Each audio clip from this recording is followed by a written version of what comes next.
Saya lanjutkan titrasi yang ketiga. Tadi setelah titrasi pengendapan atau argentometri adalah titrasi redoks atau titrasi oksidasi reduksi.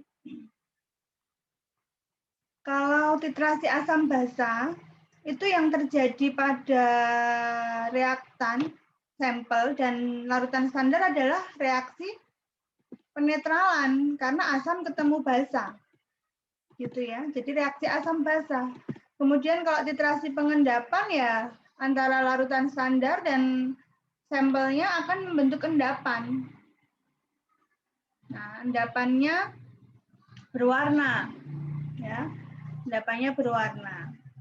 Berwarnanya endapan itu karena adanya tambahan indikator. Jadi misalnya titrasi argentometri itu pengendapan itu kan ciri-cirinya mengandung ion halogen ya, salah satu sampelnya.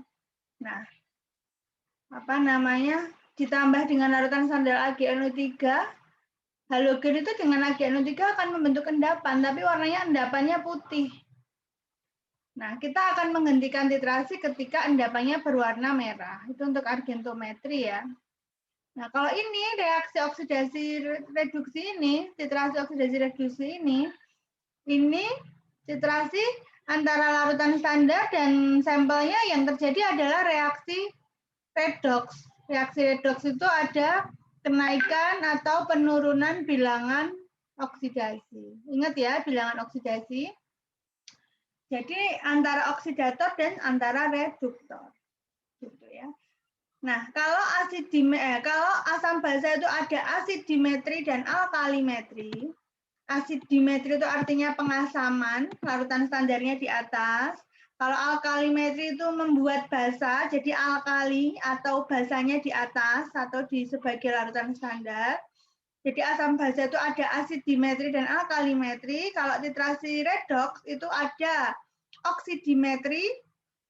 Ya, oksidimetri itu adalah titrasi terhadap reduktor. Jadi oksidatornya ada di larutan standar. Oksidatornya ada di atas, maka disebut titrasi oksidimetri. Reaksi-reaksi kimia yang melibatkan reaksi redoks itu sangat banyak dalam analisa volumetri daripada reaksi asam basa, apalagi reaksi pengendapan. Kemarin reaksi pengendapan kan ada batasannya, pH-nya harus range 6 sampai 9 gitu ya. Ada batasannya. Kalau ini sangat banyak dalam industri ya. Hal ini disebabkan karena ion-ion dapat memiliki beberapa bentuk bilangan oksidasi. Misalnya Fe itu biloksnya kan bisa +2, bisa +3, gitu kan. Mn, mangan itu bisa +4, ya. MnO4 berarti bisa +7, gitu kan.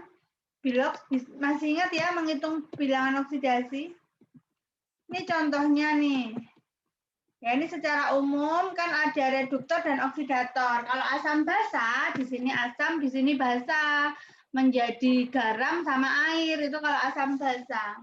Tapi kalau reaksi redoks ini reduktor sama oksidator, jadi reduktor sama oksidator juga ya. Reaksi dapat dipecah menjadi sistem redoks tunggal. Jadi oksidator 2 ini menjadi reduktor 2, reduktor 1 menjadi oksidator 1. Ini sambil melepas elektron, ini sambil membutuhkan elektron atau menangkap elektron. Contohnya ini ada Fe. Nah, saya bilang tadi ferro-feri ya. Besi itu bisa besi 2 dan bisa besi 3. Nah, maka akan terjadi reaksi apabila besi bertemu dengan MnO4. Nanti ingat nggak cara menentukan biloks? Biloks suatu ion itu nilainya sama dengan muatannya. Berarti ini biloksnya +2, ini +3. Maka Fe dan Mn ini mengalami reaksi apa? Oksidasi. Kemudian MnO4, gimana ngitung biloksnya? MnO4, ini ya saya hitung ke bawah. Nah, ini ada muatan negatifnya dilihat. Jadi biloksnya Mn plus 2 kali biloxnya O. Biloxnya O itu kan minus 2. Sama dengan muatannya ini. Sama dengan minus 1. Sehingga MN-nya, oh ini 4 ya, sorry, ini 4. Ini loh, ada 4 ini loh. Nah, sehingga MN-nya berapa? Plus 7 kan? Ya, berarti di sini MN-nya plus 7. Menjadi MN nih sesuai muatannya, menjadi MN plus 2. Maka MnO4 menjadi MN itu dia mengalami apa? Reduksi. Gitu ya. Paham ya menentukan bilox? Jadi ketika ada reaksi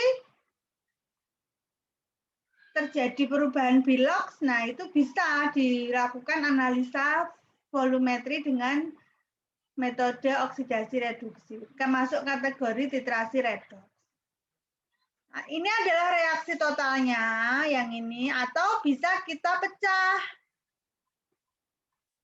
Kita pecah sendiri-sendiri nih, MN-nya ini tadi apa ini, MN-4 menjadi plus 2, plus 7 kan, ini plus 7 menjadi plus 2 tadi.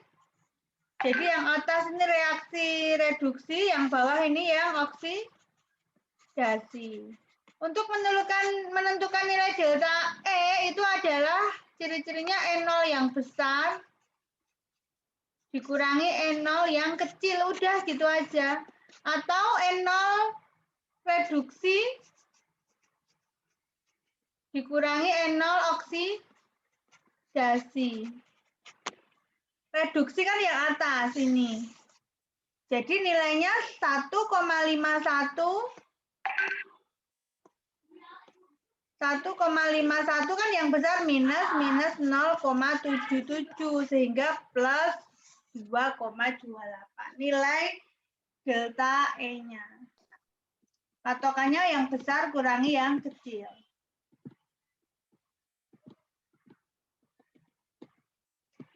Kemudian contoh lain ada besi dengan iodium ya.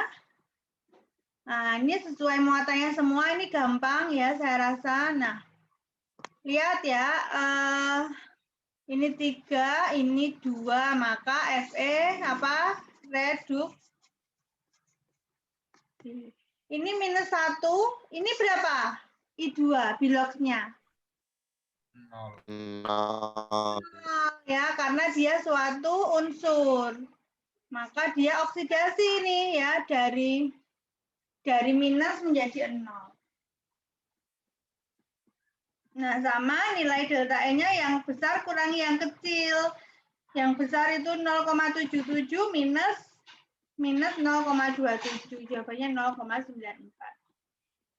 Nah, besarnya delta E ini itu dia menunjukkan kesempurnaan suatu reaksi. Jadi kalau delta E-nya itu positif, nilainya di atas 1, begitu dia reaksinya sempurna. Pada contoh 1 tadi yang Fe dengan MnO4 itu dia beda potensialnya besar sehingga reaksi berjalan sempurna. Sedangkan yang kedua, nomor 2, ini antara fero dan iodium itu reaksinya nilai delta E-nya kecil di bawah 1 ya, ini kecil itu. Nah, maka reaksinya tidak sempurna. Udah ya. Nah, indikator sekarang kalau kemarin argentometri itu indikatornya ada kalium kromat ya, ada besi juga untuk yang Volhat, yang kalium kromat itu untuk yang metode Moore. Nah, kalau ini titrasi redoks ini indikatornya bisa bermacam-macam. Ini ada on indikator, ini maksudnya dia nggak perlu tambahan indikator. Larutan standarnya sendiri sudah ada warnanya. Contohnya KMnO4 ini. KMnO4 ini nanti letaknya di dalam buret. Nah, ini sampelnya. Contohnya tadi misalnya sampelnya Fe. Ini KMnO4 misalnya ya, KMnO4. Nah, jika KMnO4 ini dipakai sebagai larutan standar gitu ya, itu dia tidak perlu indikator. Karena apa? Ini warnanya ungu pekat. Ungu pekat itu kayak apa ya? Ungunya ungu tua lah warnanya. Jadi ketika larutan ungu kamu teteskan ke dalam larutan berwarna putih, kan akan hilang karena warna putihnya banyak, ungunya hanya setetes, setetes, setetes begitu. Sambil dikocok itu Erlenmeyernya. Nah, kemudian berhentinya ketika apa? Berhentinya ketika larutannya itu berwarna pink, jadi kayak ungu muda sekali, peach gitu. Warna ungunya tidak hilang, tidak pudar. Kok diteteskan? Di sekitar ungu, tapi ketika digoyang pudar lagi, pudar lagi. Nah, yang ini tuh berhentinya ketika digoyang atau dikocok Erlenmeyer itu warnanya masih ungu muda, jangan sampai ungu tua. Kalau ungu tua itu namanya kebablasan ya, sampai ungu muda saja. Nah, jadi bisa menggunakan larutan standar itu sendiri. Kedua, ada indikator spesifik. Contohnya, reagensia dalam suatu reaksi menghasilkan suatu warna ini. Contohnya larutan kanji ini, dia membentuk warna biru tua dengan iod dan ion tiosianat. Jadi gini, larutan kanji itu kalau dalam iod dia warnanya biru. Tapi kalau dalam ion tiosianat dia warnanya merah dengan ion besi. Nah, itu ya contohnya. Kan namanya indikator itu adalah zat yang sengaja ditambahkan untuk mengetahui kapan titik ekivalen itu terjadi, kapan kita menghentikan proses titrasi. Yang ketiga ada indikator eksternal uji bercak, ya ion ferrisianida untuk mengetes kelebihan besi. Jadi setelah selesai itu diuji bercaknya. Kemudian potensiometri, ini perubahan potensial atau voltase selama titrasi diamati, kemudian dibuat grafik titrasi. Nah, yang akan kita bahas ini ya, sama ini, KMNO4.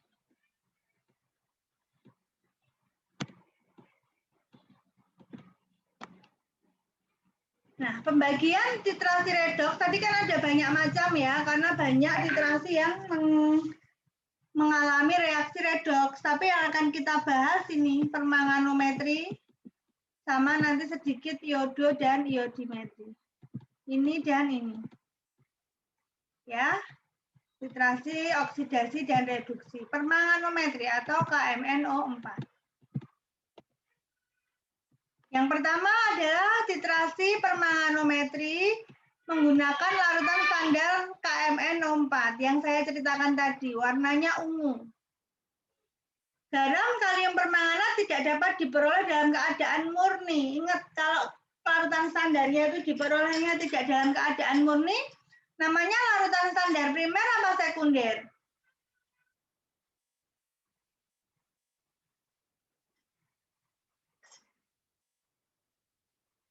Oh, nggak ada yang jawab. Sekunder, Bu. Sekunder ya, betul sekali sekunder. Artinya apa? Kalau sekunder, ada yang bisa menjawab lagi? Jika larutan standar yang digunakan adalah larutan standar sekunder, artinya apa? Harus diapakan? Jadi kalau saya bilang KMNO4 0,1 normal digunakan sebagai larutan standar. Terus gimana maksudnya? Artinya apa? Ada yang bisa jawab nggak? Nggak ada? Kalau larutan standar sekunder apa kemarin maksudnya? Larutan itu harus distandarisasi dulu. Ya, jadi gini.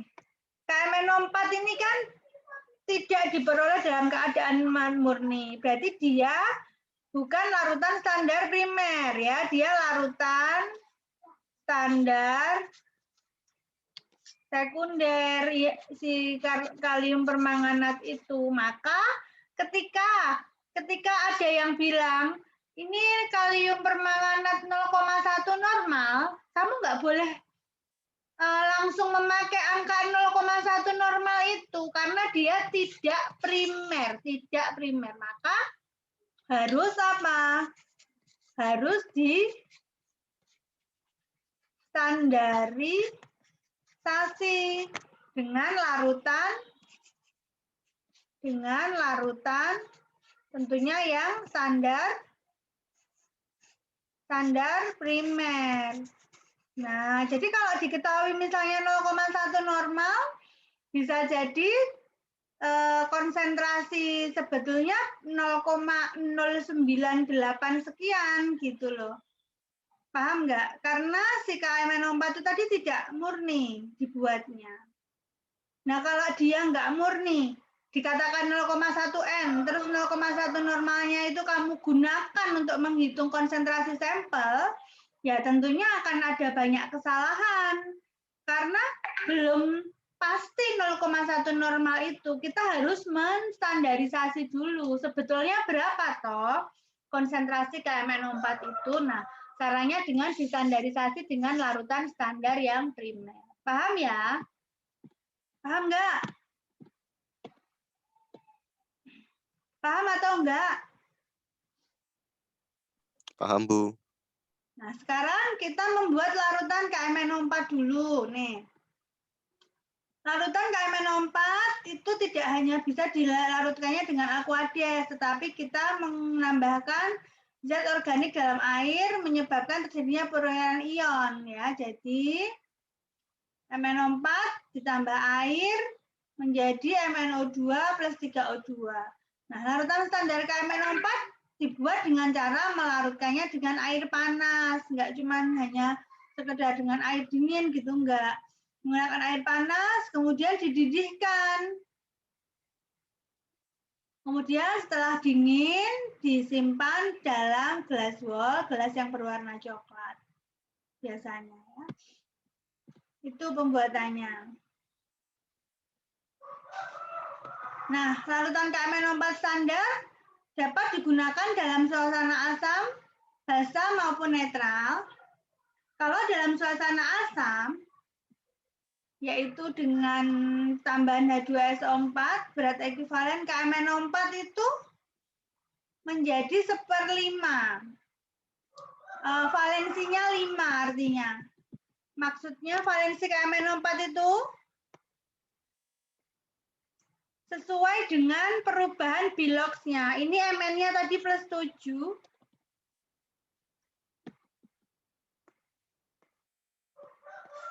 Mn-nya ini plus 7, ini plus 2. Nah, sehingga ini ada perubahan bilox. Minus 5. Nah, kemarin ya, berat ekuivalen itu kan sama dengan Bm dibagi valensi. Nah, valensinya itu sesuai dengan perubahan biloxnya ini. Dari 7 menjadi 2 kan 5, sehingga BMKMNO4 itu K itu 39, MN itu 55, O itu 16. 16 kali 4 jadinya 64 dibagi 5. Kamu hitung itu nilainya 31,6 grek per gram. Gram per grek. Gram per grek. Ini BE. BE itu setara dengan berat molekul ya dibagi valensi. Kalau pada suasana basah, ya jadi nanti gini loh Dek, misalnya diketahui normalitas KMNO4 gitu ya. Normalitas itu apa toh rumusnya? Normalitas itu grek per liter, kan gitu. Kemudian grek itu N kali V, kan gitu. Nah, kalau massa itu kalau mol kali BM ya. Kalau dia dari BE, maka mol itu grek dikali BM, dikali BE. Nah, itu kalau grek. Kemarin tabelnya kemarin. Massa itu grek dikali BE. Lah, BE-nya itu ini. BM-nya dibagi valensi. BM-nya ini total 158 dibagi 5 jadinya 31,6. Kalau suasana basah ini Mn-nya +7. Ini menjadi +4. Nah, jadi valensinya 3. Nah, maka BE ini BE ya, berat ekivalen. Maka BE-nya tadi BE-nya BM dibagi valensi, valensinya 3. BM-nya K tadi tak ulangi 39, Mn itu 55, O4 itu 64 dibagi 3 ya, ketemunya 52,7.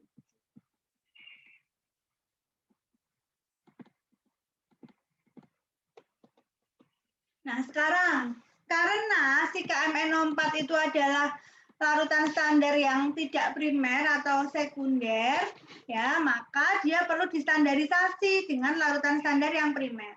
Nah, zat yang biasa digunakan untuk titrasi standarisasi KMNO4 adalah AS2O3, natrium bikarbonat, ya. Nah, sering digunakan adalah ini. Atau ini. Bisa, ya, karena sering kita supply gitu ya di lab. Sekarang kita coba perhitungannya. Ini langkahnya. KMNO4 sengaja kita buat tuh ya, larutan standar KMNO4 kita buat. Tadi kan dengan cara memanaskan, dididihkan ya. Kemudian setelah dingin disimpan gitu kan. Nah, sekarang ini melarutkan larutan standarnya dulu. Jadi kan KMNO4 tadi kan larutan standar yang apa?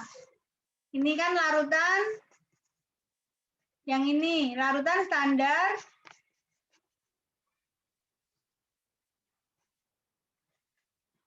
sekunder ya, sekunder untuk KMNO4. Maka untuk tahu dia itu berapa sebenarnya konsentrasinya, maka distandarisasi dengan natrium bikarbonat ini. Ini adalah larutan standar primer. Biar tahu tepatnya berapa toh konsentrasinya si kalium permanganat. Nah, menimbang caranya ya, ini membuat larutan standar primernya dulu. Nih, menimbang 0,3 gram natrium bikarbonat kering. Dimasukkan dalam labu ukur. Labu ukur itu yang bentuknya kayak gini. Ini ada skala pembacaannya. Labu ukur 250 ml. Dilarutkannya pakai H2SO4 2 normal.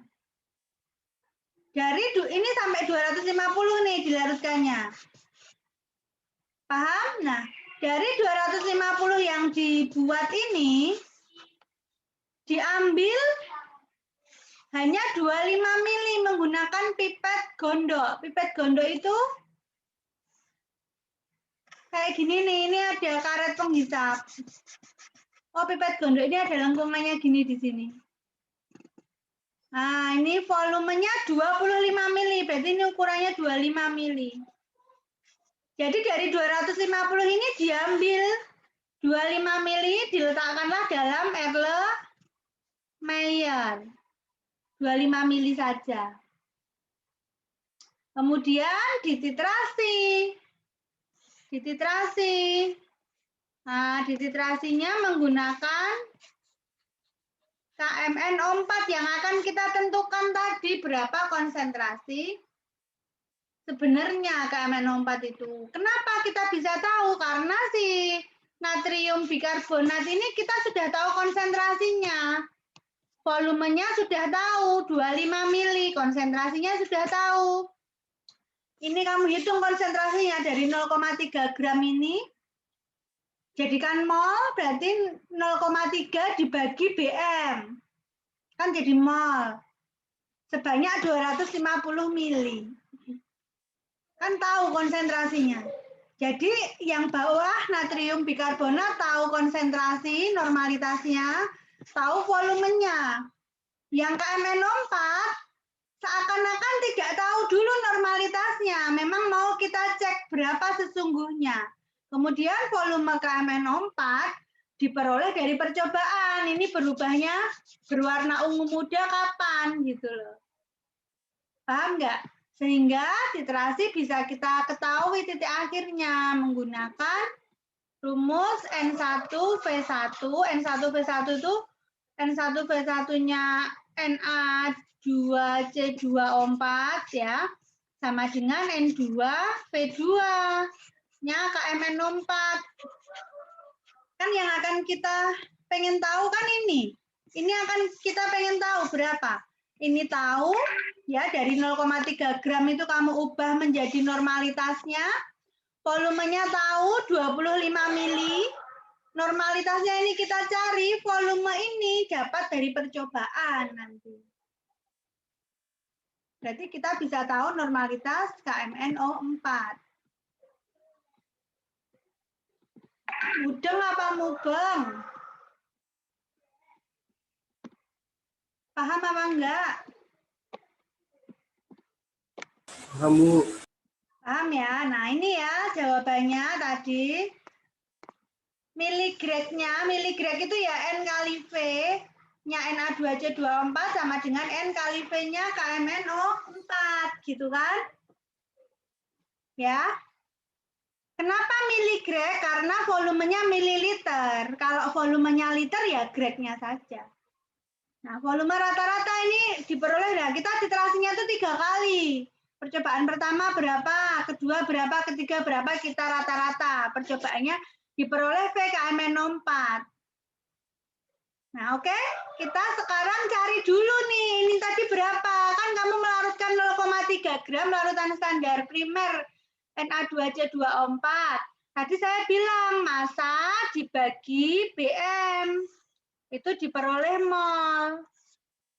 Nah, mol dijadikan grek, mol menjadi grek, itu caranya dikali valensi. Jadi grek itu sama dengan mol dikali valensi. Ini ngulang lagi nih, normalitas itu mol dikali valensi. Tapi kalau BE, itu BM dibagi valensi. Ini kamu tulis juga ya. Ini ngulang lagi. Nah, valensinya 2 dari mana? Valensinya 2 dari mana? Na2C2O4 ini kan garam. Valensi garam itu sesuai dengan muatannya. Na kan plus 1 kali 2. Kan ini ada 2, kan plus 2. C2O4 juga minus 2. Maka valensi garam itu sesuai dengan muatannya. Ternyata miligrade-nya ini 4,478. Tapi 4,478 tadi dalam labu takar berapa mili tadi? 250 mili buatnya. Padahal yang dititrasi cuma 25 mili. Ini kan buatnya 250. Yang dititrasi kan yang masuk air Lemaier tadi cuma 25 mili kan?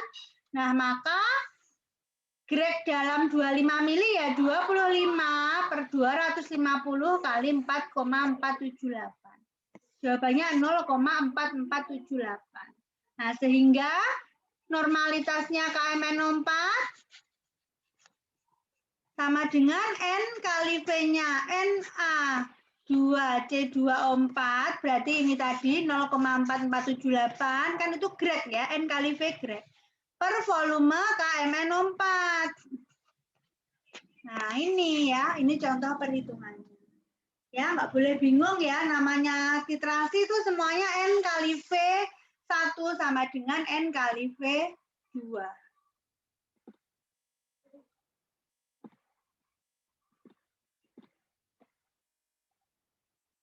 Nah, penerapannya titrasi permanganometri ini semua yang ada reaksi redoksnya bisa kita aplikasikan nih. Misalnya nih besi.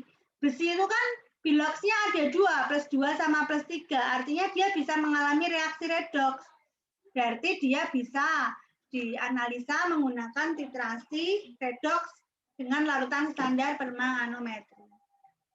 Ini contohnya ya, biji besi itu kan banyak ya, kalian orang tambang tuh kan ada hematit, magnetit, geotit gitu kan, limonit. Nah, dia dianalisa berapa kadar besinya gitu. Nah, ini sangat berguna ya bagi mata kuliah di tambang ya.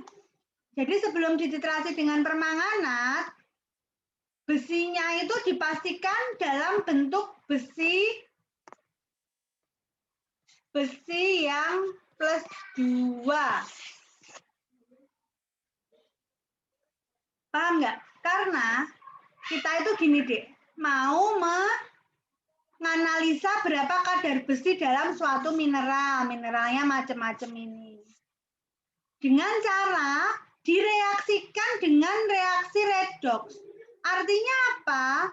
Artinya besi yang ada di sampel itu ya dia harus dalam wujud yang besi plus 2.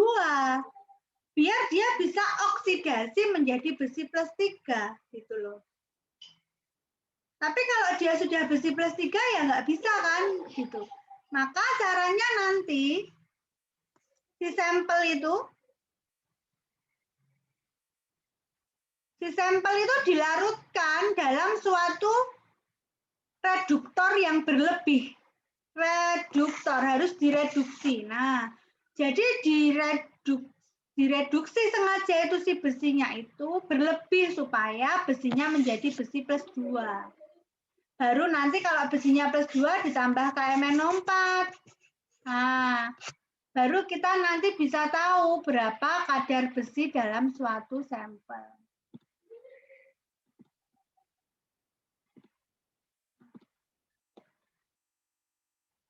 Nah, yang digunakan untuk mereduksi besi dari plus 3 menjadi plus 2, ini ada banyak ya.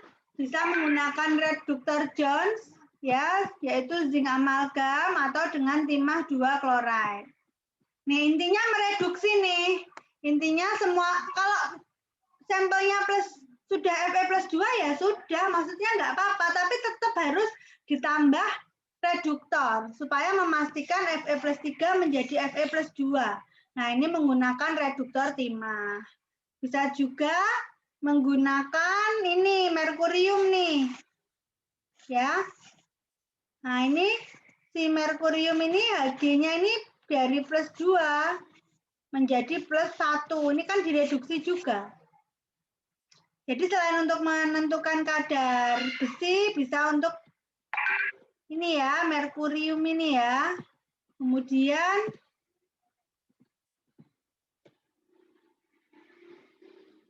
besi 2 tidak dioksidasi oleh merkurium 2 klorida. Nah, endapan merkurium 1 klorida jika hanya sedikit tidak mengganggu titrasi. Tapi jika kelebihan timah 2 klorida ditambahkan terlalu banyak, maka merkurium 1 klorida dapat direduksi lebih lanjut untuk menjadi merkuri bebas. Selain untuk besi, juga untuk menetapkan kadar mangan Mn dalam pirolusit. Dalam MnO2 itu terdapat dalam mineral pirolusit. Nah, sama caranya, Mn juga harus direduksi dulu dalam bilangan oksidasi paling rendah. Mn itu kan bilangan oksidasinya tadi bermacam-macam. Mn itu bisa plus 2, bisa plus 4, kalau MnO2 kan plus 4, atau bisa plus 7, kalau MnO4 gitu loh. Nah, untuk mengetahui kadar Mn, kan mau dititrasi oksidasi nih.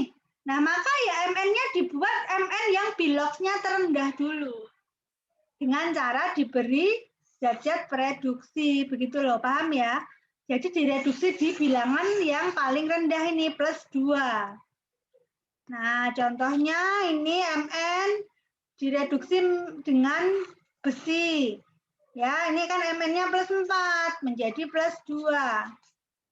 MnO2 direduksi pakai C2O4 atau direduksi pakai H3ASO3. Semuanya menjadi Mn yang biloxnya plus 2. Intinya itu, langkah pertama mereduksi.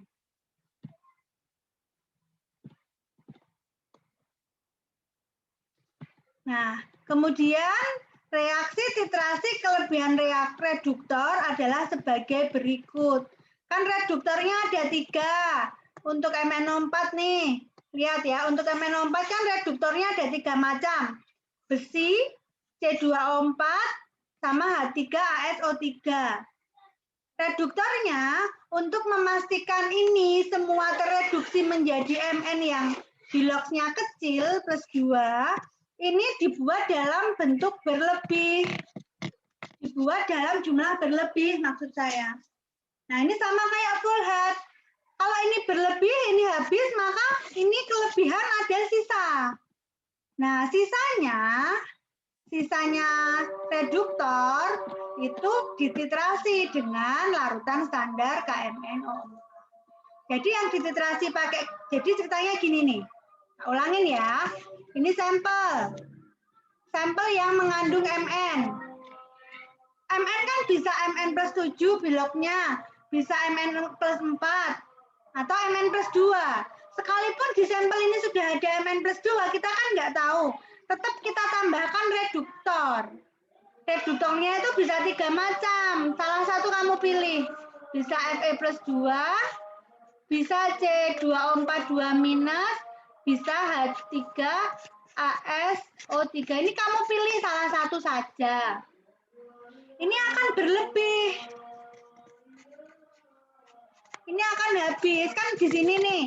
Nah, kelebihannya baru dititrasi dengan KMNO4. Nah, ini kan sama kayak full head kemarin. Kalau full head kemarin ini sampel. Ini apa? Full head itu AgNO3. Kemudian kalau full head ini KSCN. Nah, kalau ini ya itu tadi. Sampel, reduktor, kelebihan reduktor baru sama KMNO4. Sampai sini paham? Ini reaksi-reaksi ya, reaksi-reaksinya. Oke, sampai KMNO4 dulu. Paham dulu ya?